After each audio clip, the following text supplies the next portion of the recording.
Assalamualaikum warahmatullahi wabarakatuh.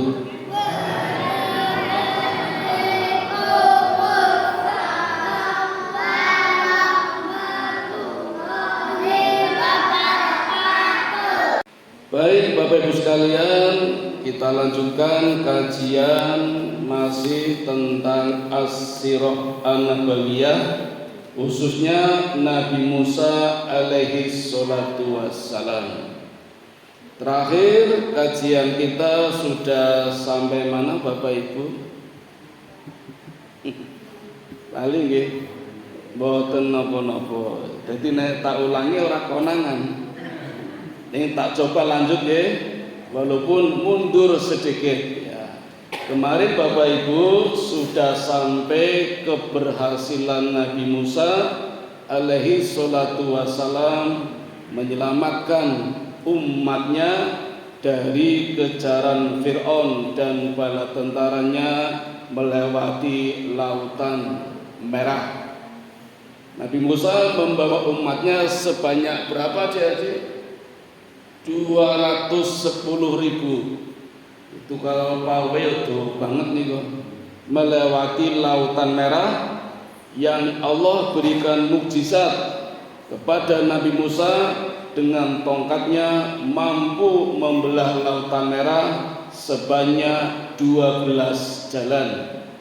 Karena umatnya Nabi Musa terbagi menjadi 12 Bani Israel. Dan tiap jalan lebarnya 900 meter, hampir 1 kilo. Nek karo ring road, karo jalan tol niku dereng napa-napa malah jembar niki. Saking jembarnya, Fir'aun tidak menyadari kalau itu laut yang terbelah, dikirane jalan tol. Sebenarnya Musa hendak segera memukulkan kembali tongkatnya, tapi ditahan oleh malaikat Jibril yang ketika itu menggunakan baju putih, kuda putih, menahan. Sabar Musa, tunggu sungguh sampai Fir'aun dan bala tentaranya semuanya berada di tengah-tengah lautan. Maka ketika Fir'aun hampir sampai kepada Musa, Musa sudah berhasil melewati lautan. Allah satukan kembali lautan itu dan terhempaslah Fir'aun dan bala tentaranya semuanya mati. Fir'aun sebenarnya belum mati adik-adik, masih hidup dan sempat bertobat. Kata Fir'aun, kalau begini ya Musa, baiklah aku beriman kepada Tuhannya Musa dan Tuhannya Harun. Dalam satu riwayat tobatnya ditolak karena sudah sampai ke tenggorokan ajalnya. Dalam riwayat lain Pak, Fir'aun karo malaikat Jibril dilelep sisan, akhirnya mati. Dan Allah lemparkan jasadnya ke tepi lautan untuk memberikan pelajaran kepada orang yang masih hidup, termasuk kita. Inilah nasib orang yang sombong. Karena Fir'aun adalah orang yang paling sombong, sesombong-sombongnya orang yang dengan kekuasaannya mengangkat dirinya jadi Tuhan, menolak ajaran yang dibawa oleh Nabi Musa alaihi salatu wassalam. Dan kesombongan Fir'aun sampai sekarang Bu, saking sombongnya sudah meninggal saja, nek panjenengan lihat mumi jasadnya harus membayar $10. Wis mati sing njaluk bayaran. Bapak Ibu, saya ingin mundur sedikit nggih. Ada yang terlewatkan.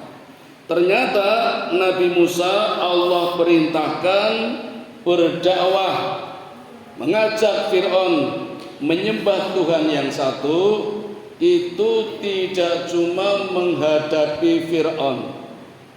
Fir'aun punya bala tentara, punya pegawai, punya petugas, punya pasukan.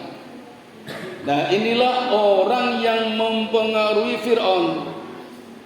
Jadi mungkin Fir'aun tidak 100% salah, tapi gara-gara ada pendukungnya, ada sekutunya, ada pegawainya, ada petugasnya, Fir'aun jadi terpengaruh, dipengaruhi sehingga tidak taat kepada ajaran yang dibawa oleh Nabi Musa alaihi salatu wassalam.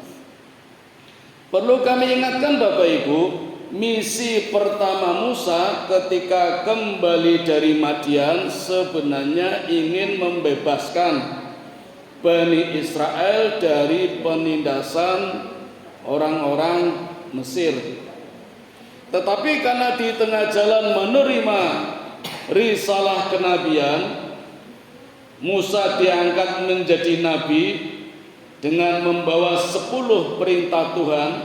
Ada filmnya nih, The Ten Commandments.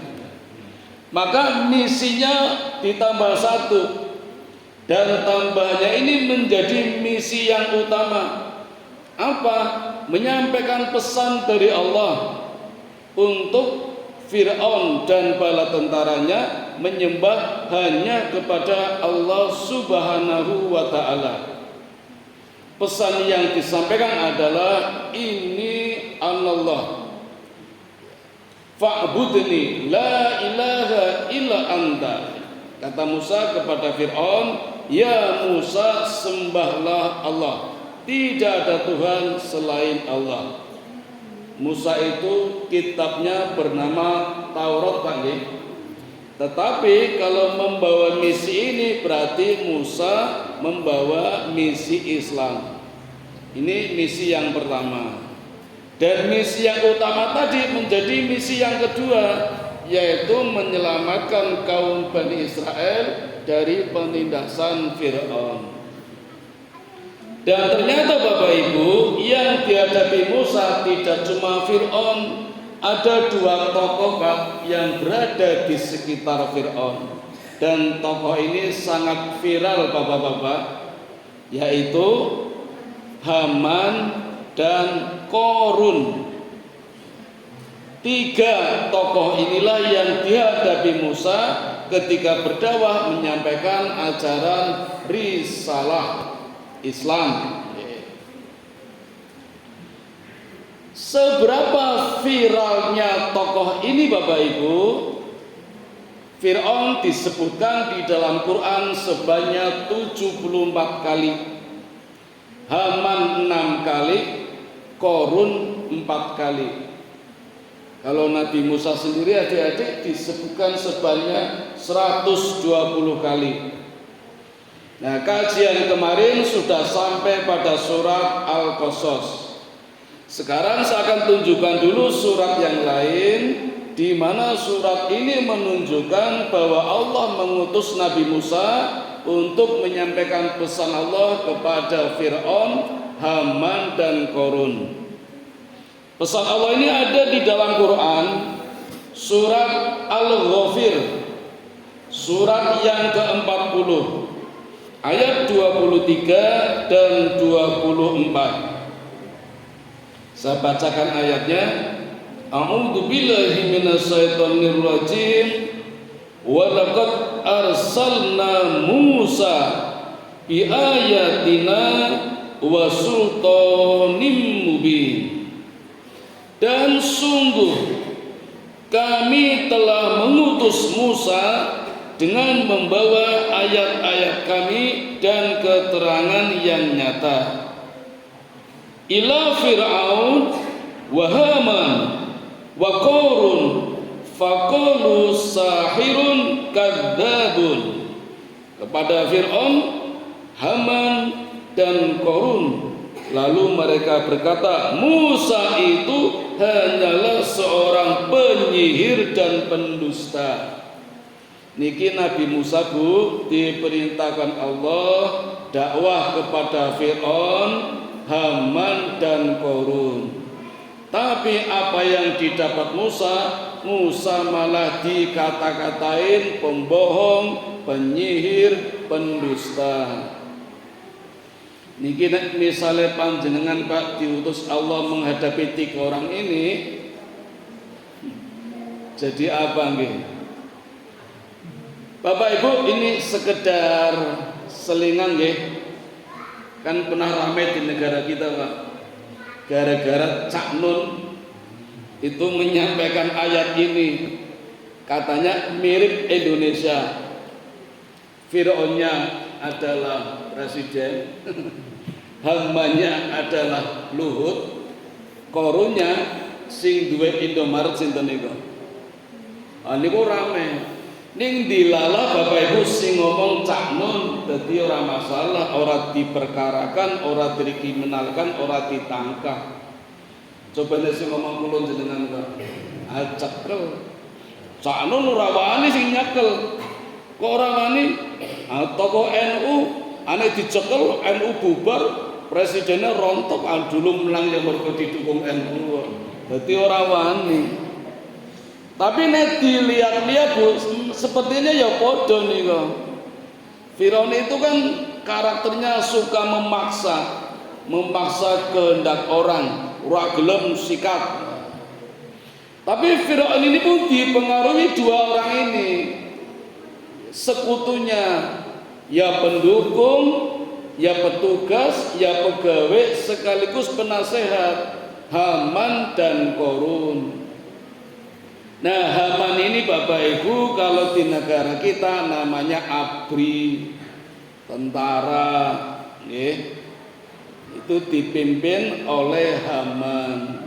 Namanya cukup viral, disebutkan di Quran sebanyak 6 kali.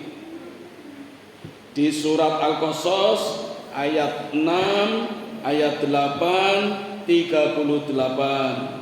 Surat Al-Qasas surat yang ke-28. Di surat Al-Ankabut surat yang ke-29 sekali disebutkan ayat 39. Disebutkan di surat Al-Mu'minun 2 kali ayat 24 sama ayat 36. Jadi Haman disebutkan di Quran sebanyak 6 kali. Haman ini Bapak Ibu sekaligus penasehat Fir'aun.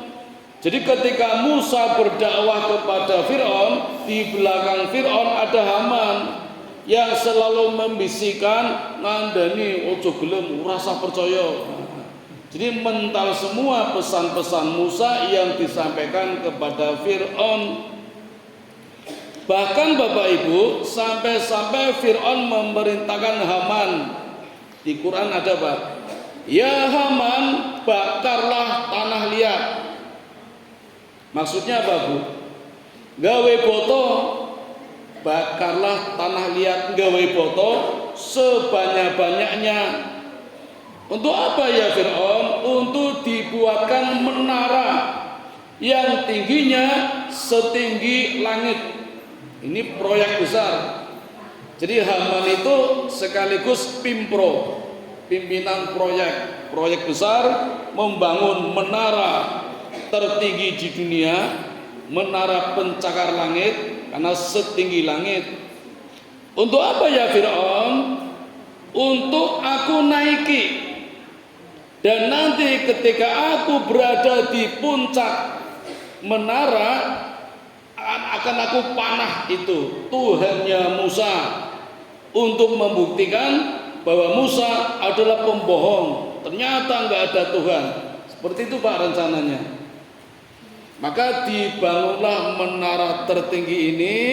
Menurut catatan dibutuhkan 50.000 pegawai. Dibayar boten Bu? Boten, kerja paksa. 50.000 pegawai itu. Ketoke rano nggih pabrik duwe 50.000 pegawai itu.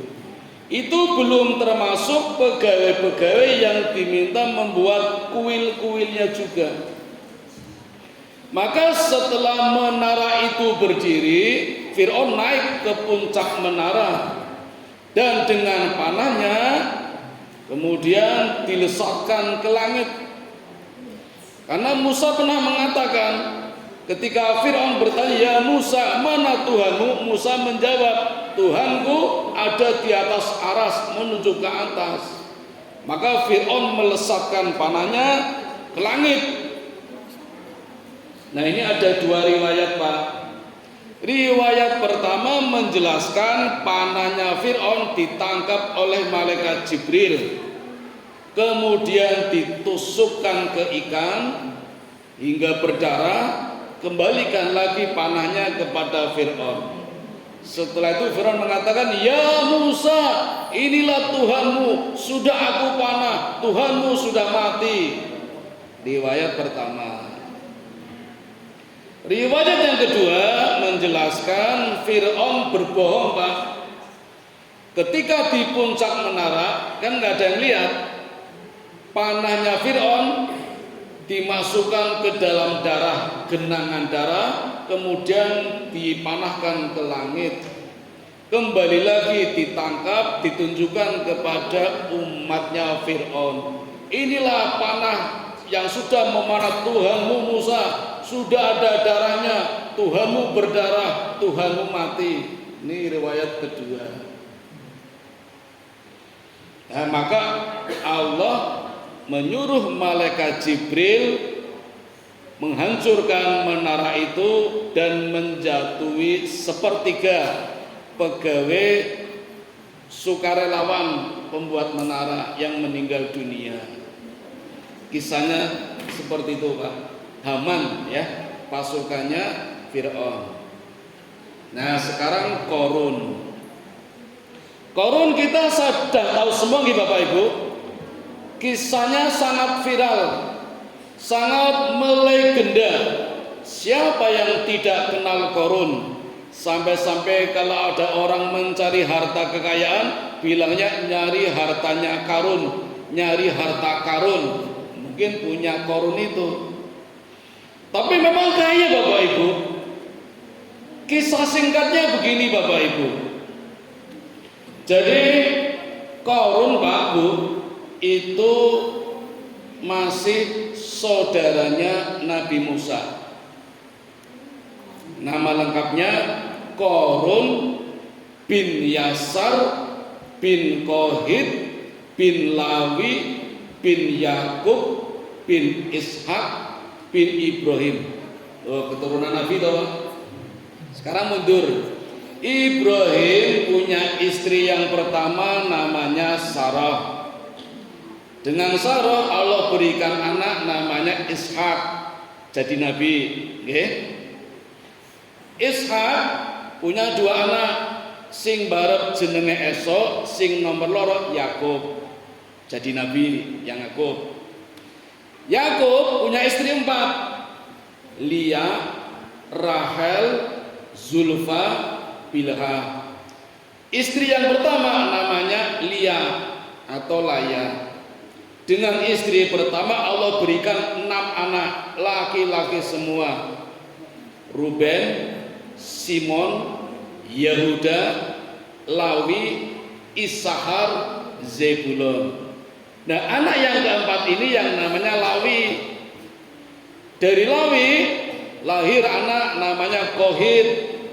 Dari Kohit lahir anak namanya Yasar. Dan dari Yasar lahir namanya Korun. Itu kalau saya balik urutannya Bapak Ibu, berarti Korun keturunan Nabi. Coba Bapak Ibu, gak main-main, Korun keturunan Nabi. Itu riwayat pertama. Riwayat kedua, Korun itu ternyata saudara sepupu dengan Nabi Musa. Satu kakek, namanya Kohit. Kohit punya anak namanya Imron sama Yasar. Imron itu bapaknya Musa, Yasar bapaknya Korun. Nah, berarti Korun sama Musa saudara sepupu satu kakek. Dua nih. Nah, sekarang riwayat yang ketiga menjelaskan Korun pamannya Nabi Musa.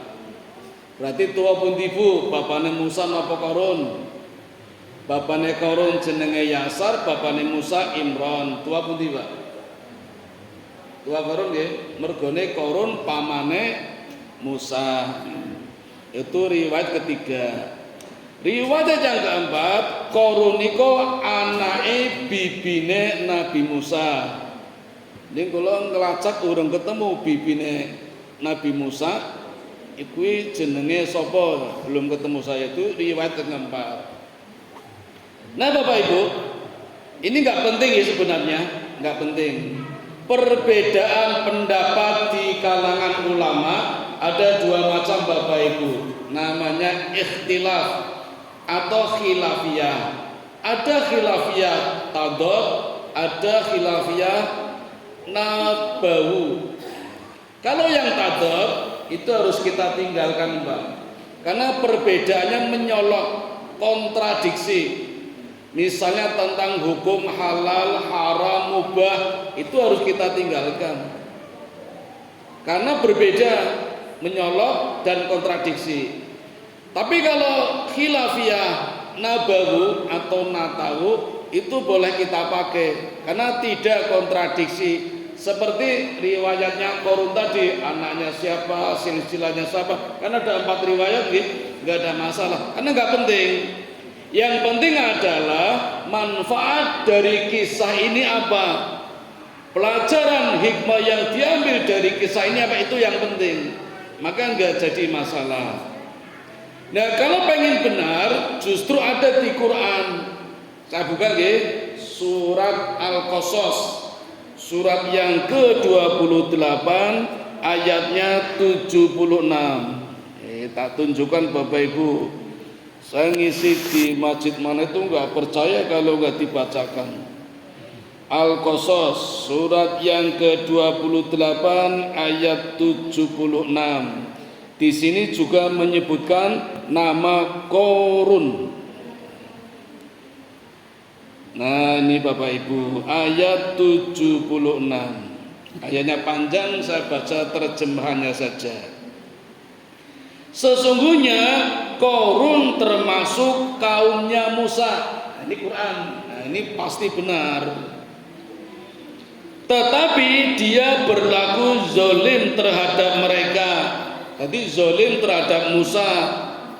Dan kami, kata Allah, telah menganugerahkan kepadanya perbendaharaan harta yang kunci-kuncinya sungguh berat dipikul oleh sejumlah orang yang kuat-kuat. Ingatlah ketika kaumnya berkata kepadanya, janganlah engkau terlalu bangga, sungguh Allah tidak menyukai orang yang membanggakan diri. Mari kita kaji Bapak Ibu. Ceritanya Bapak Ibu, Qarun itu janjane melarat, miskin, ning anake akeh. Dalam tafsir Ibnu Katsir dijelaskan begitu. Jenengan pernah dengar kisah itu enggak Bapak Ibu tentang Sa'labah? Pernah nggih? Ada 2 Sa'labah. Paling yang sering jenengan dengar Sa'labah yang satu ini. Kalau yang satu nggak pernah dengar nggih? Ya, kebetulan namanya sama. Sa'labah yang satu masuk surga, Sa'labah yang satu masuk neraka. Yang sering kita dengar tak jedek mesti kisah Sa'labah yang masuk neraka. Ceritanya begini, ini Sa'labah dulu nggih, nanti baru ke Qarun. Sa'labah ini miskin Bapak Ibu. Sebenarnya ada yang miskin juga. Satunya Sa'labah namanya Fulana. Fulana juga miskin, bahkan buta Bapak Ibu. Tetapi tidak menghalanginya rajin ke masjid. Sa'labah juga miskin, tapi tidak menghalanginya rajin ke masjid. Jadi sama-sama miskin, sama-sama rajin ke masjid. Wonten teng mriki. Wonten nggih. Bedanya Fulana kalau jamaah Pak selalu di saf terdepan. Sa'labah selalu di saf paling belakang. Ada apa ini? Awalnya Rasul biasa-biasa aja, ning suwi-suwi penasaran. Mergone kalau mau sholat, Rasul kan jadi imam mesti menghadap makmum dilihat. Apa nih kok? Oh Pak Idris di sini. Oh Pak Iwan di sini apal Rasul niku dan posisi jamaah nggak pindah-pindah. Kalau di sini kan pindah-pindah loh Pak. Pak itu sendiri orang ketok, neng pasar. Saya pernah menjumpai beberapa masjid, jane apa Pak? Ketika sholat Jumatan, niku pun digelar sajadah. Ono tulisannya khotib, muadzin, jadi nggak bakal ditempati orang. Nah sing nesu, goyo karena tak goni, ya ora apa-apa, ini khotbah lho, muadzin, ora wani to. Itu boleh nggak apa-apa, pesen tempat dulu. Tekone gasik sajadah gelap tinggal lunga sik, engko teko meneh, aja telat. Jadi Nabi itu apal itu. Sampai-sampai ada apa nih salabah? Ternyata Bapak Ibu, salabah itu kenapa setiap habis sholat langsung pergi, langsung pulang? Ternyata di rumah sudah ditunggu istrinya yang juga mau sholat, ning sarunge dienggo salabah. Paham Ibu? Jadi saking miskinnya sarungnya aja gentenan suami istri, salabah pakai dulu jamaah di masjid, segera pulang gantian sarungnya dienggo bojone, saking melaratnya Bu. Jadi kalau kita para sahabat habis sholat berdoa Allahumma antas salam, salabah Allahumma lantas jalan. Sampai-sampai Rasul menegur, ada apa salabah?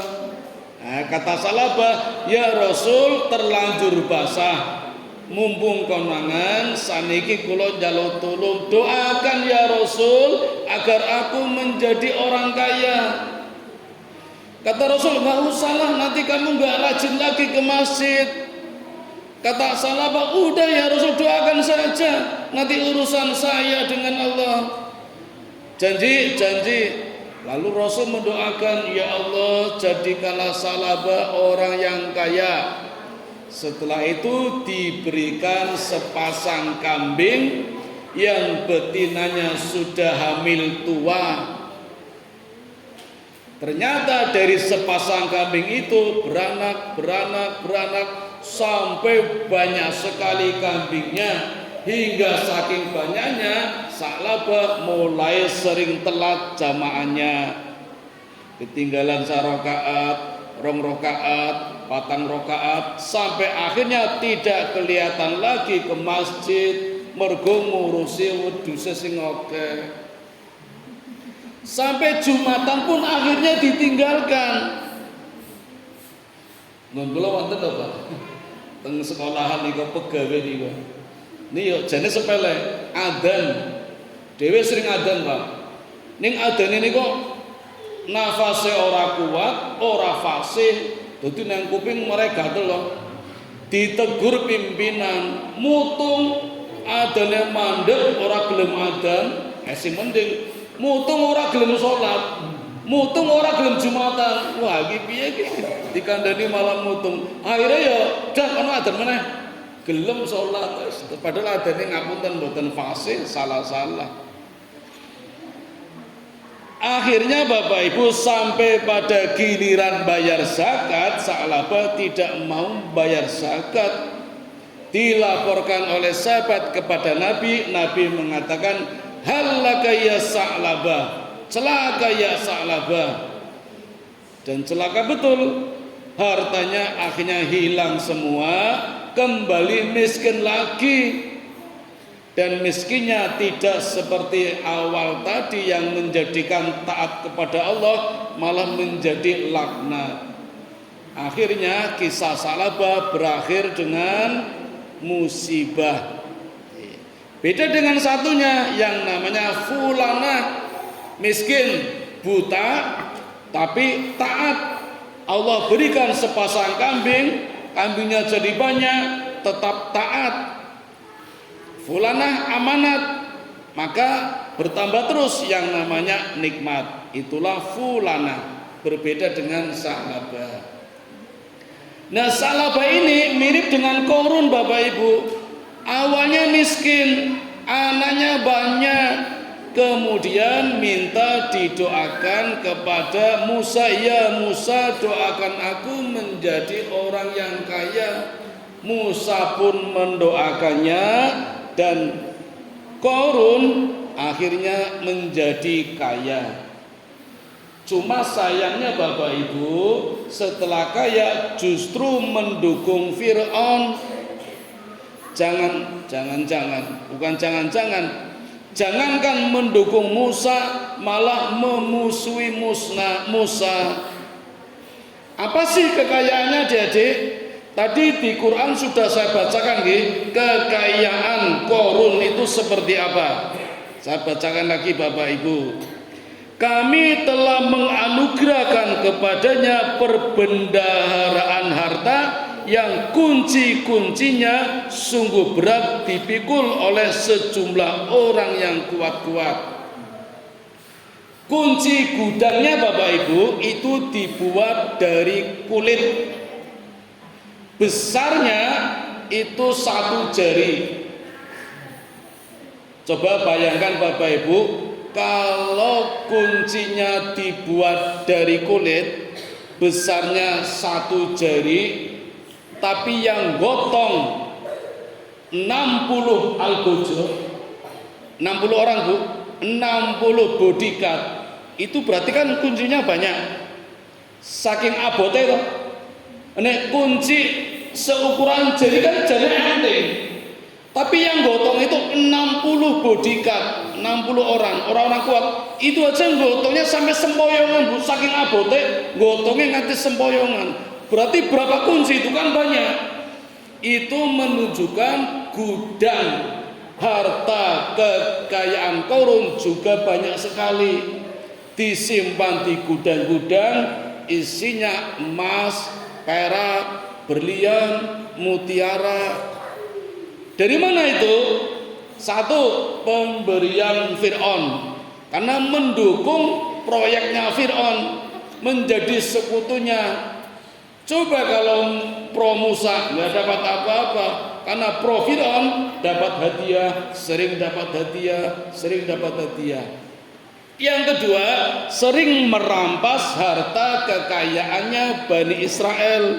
Umatnya Nabi Musa sering dirampas, dijalo. Ini tak gambar di negara kita Pak. Oke wong dong bayar pajak, taat pajak, bahasan setor, duitnya tinggal petugas pajak.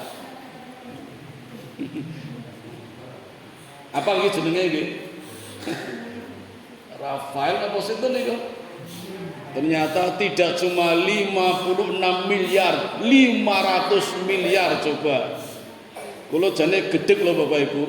Amben tahun kulo kon gawe SPT, lapor, bar pajak, sudah taat kita. Sing dhuwur malah ora taat, malah dinggo.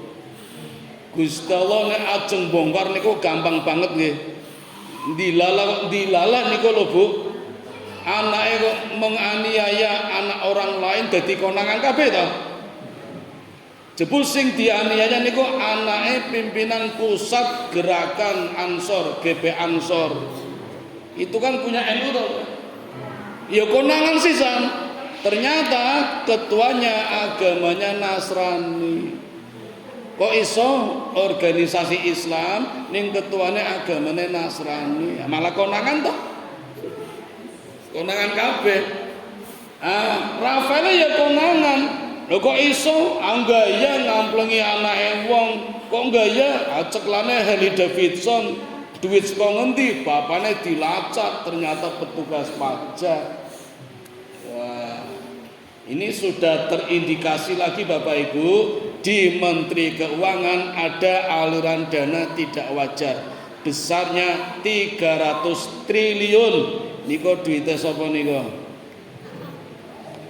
Misalnya dijupuk 1 triliun dibagi yang masjid kene Bu, wah sejan rasa kerja. Qarun lebih dari itu Bapak Ibu. Qarun kekayaannya Bapak Ibu sampai punya banyak istana, rumahnya banyak, istananya banyak, gudangnya banyak, isinya emas, berlian, mutiara. Apa enggak boleh kaya orang Islam? Boleh. Yang tidak boleh dengan kekayaannya menyombongkan diri. Nah, di ayat ini dijelaskan Bapak Ibu, Qarun suka pamer. Kalau keluar rumah Bapak Ibu, Qarun selalu dikawal 300 gadis, Pak. Rano sing janda lagi, gadis kabeh. Qarun kalau keluar rumah sering memakai baju mewah, dikawal 300 gadis dengan menggunakan baju merah. Kising baju merah mung loro, kudunge nggih. Qarun 300 gadis memakai baju merah. Tidak cuma itu, Pak. Kalau keluar rumah dibawa semua binatang ternaknya, kudanya sejumlah 4.000 digawa kabeh pada mung dolan. Jenengan dolan nggawa apa, Bu? Qarun niku digawa kabeh, kudane 4.000, ontanya 3.000, atene ngalahke Nabi Ibrahim. Dan kuncinya juga selain dibawa 60 algojo, juga dibawa 60 bigol. Bigol itu kuda kecil seperti keledai. Itu kekayaannya Bapak Ibu sekaligus kesombongannya. Ketika lewat di jalan-jalan, orang yang melihat ada dua macam. Yang pertama berdoa, ya Tuhanku, aku juga ingin kaya seperti Qarun. Nah, jadi Qarun tambah senang, tambah gaya, karena orang yang lihat pada berdoa seperti itu. Tapi yang kedua, seperti dijelaskan ayat ini, ada yang mengingatkan, ya Qarun, janganlah engkau terlalu bangga. Sungguh Allah tidak menyukai orang yang membanggakan diri. Sampai-sampai Bapak Ibu, saya tunjukkan hadisnya nggih. Ngapunten iki, maaf nggih. Ada yang menggambarkan begini. Melebihkan kainnya di bawah mata kaki. Namanya apa itu? Isbal apa itu? Itu sudah dianggap kesombongan. Makanya ngapunten Pak, sing napa niku? Akacong nggih. Anggota kato conglang. Mungkin alasannya itu, maka katoke conglang di atas mata kaki. Mungkin kalau dibawa kan dianggap sombong. Ya. Alasan yang kedua karena mungkin najis, Pak. Ya, kayaknya umum nggih. Yang sangat dilarang itu kalau nganti lengser. Pengantin-pengantin itu nggih, pas seremonial di gereja termasuk di masjid nanti baju pengantin lengser, nah itu nggak boleh seperti itu. Ini ayatnya sama dengan ayat ini, hati-hati jangan sampai membanggakan diri. Yang kelewatan Bapak Ibu, ketika Musa datang mengingatkan, ya Qarun, bayar zakatmu. Berapa zakatnya? 1 dinar dari 1.000 dinar, 1 dirham dari 1.000 dirham, 1 onta dari 1.000 onta, 1 kuda dari 1.000 kuda.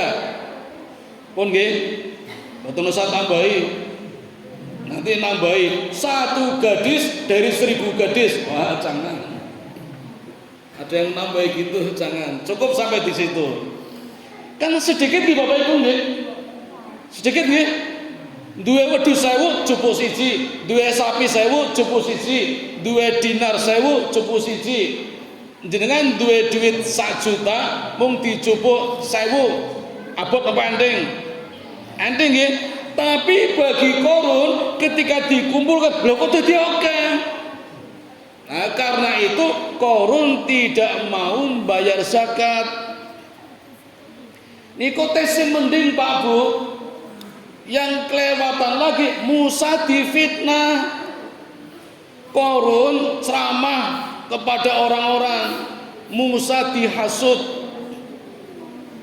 Apa hasutannya? Yang pertama saudara-saudara, ini loh Musa datang kepadaku mau ngambil hartaku.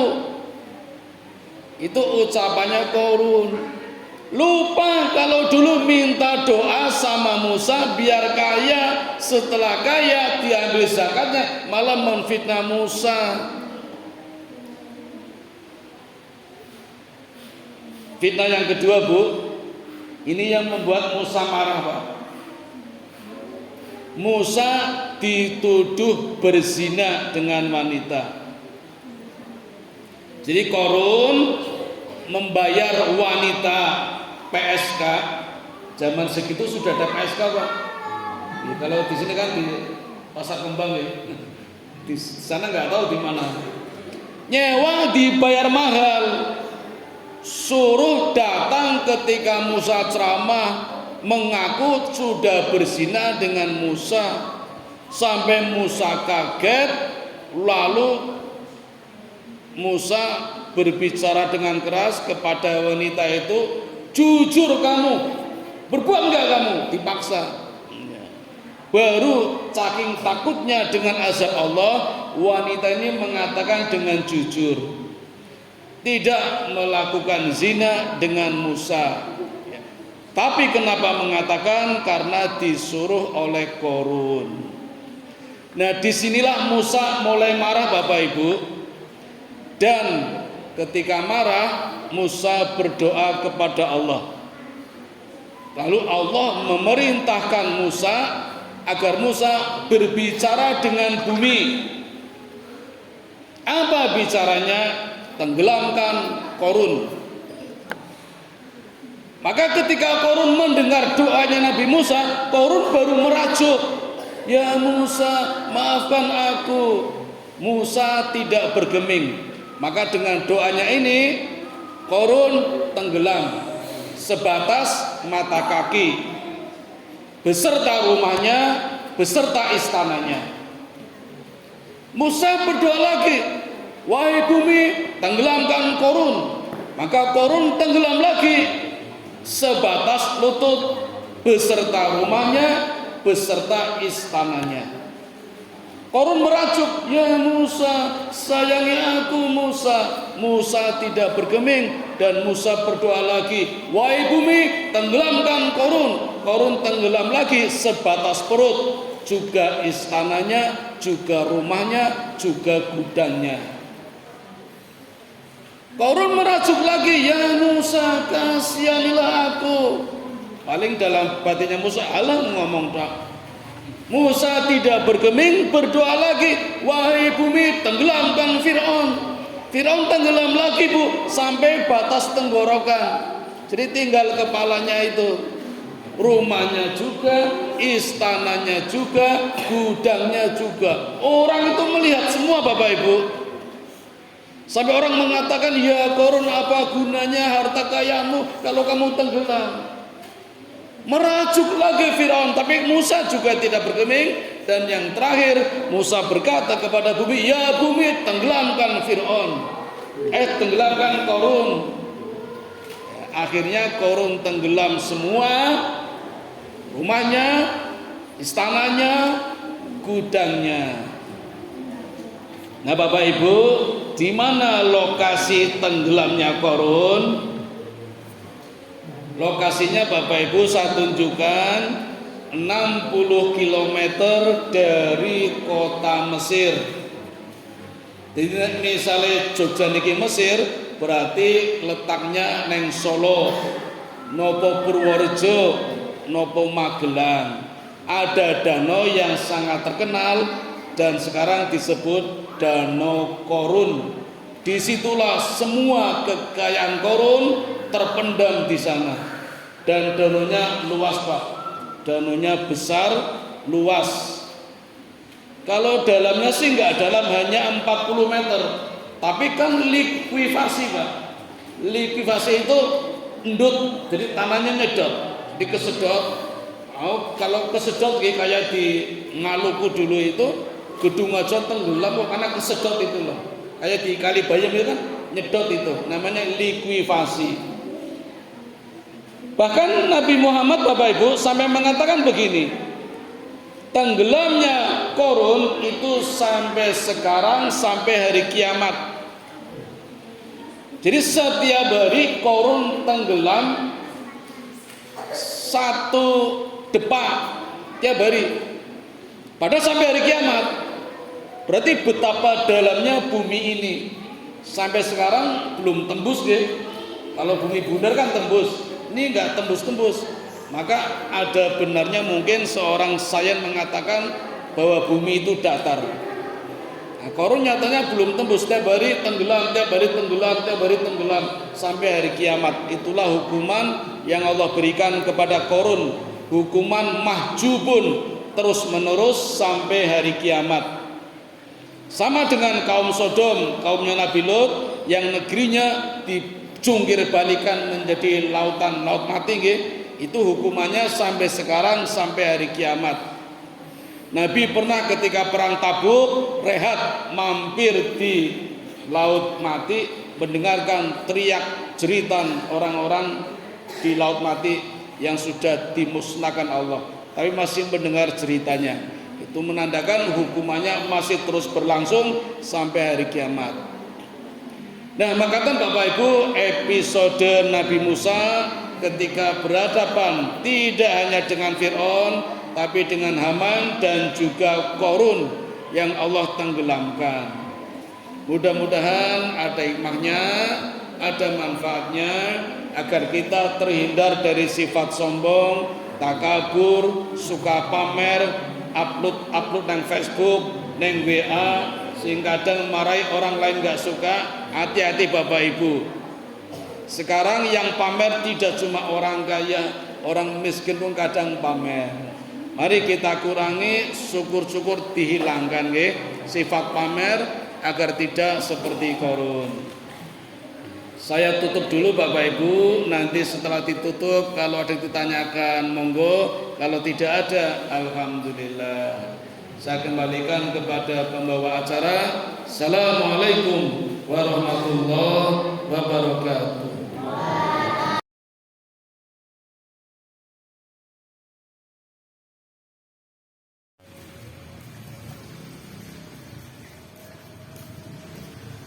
Allahu Akbar.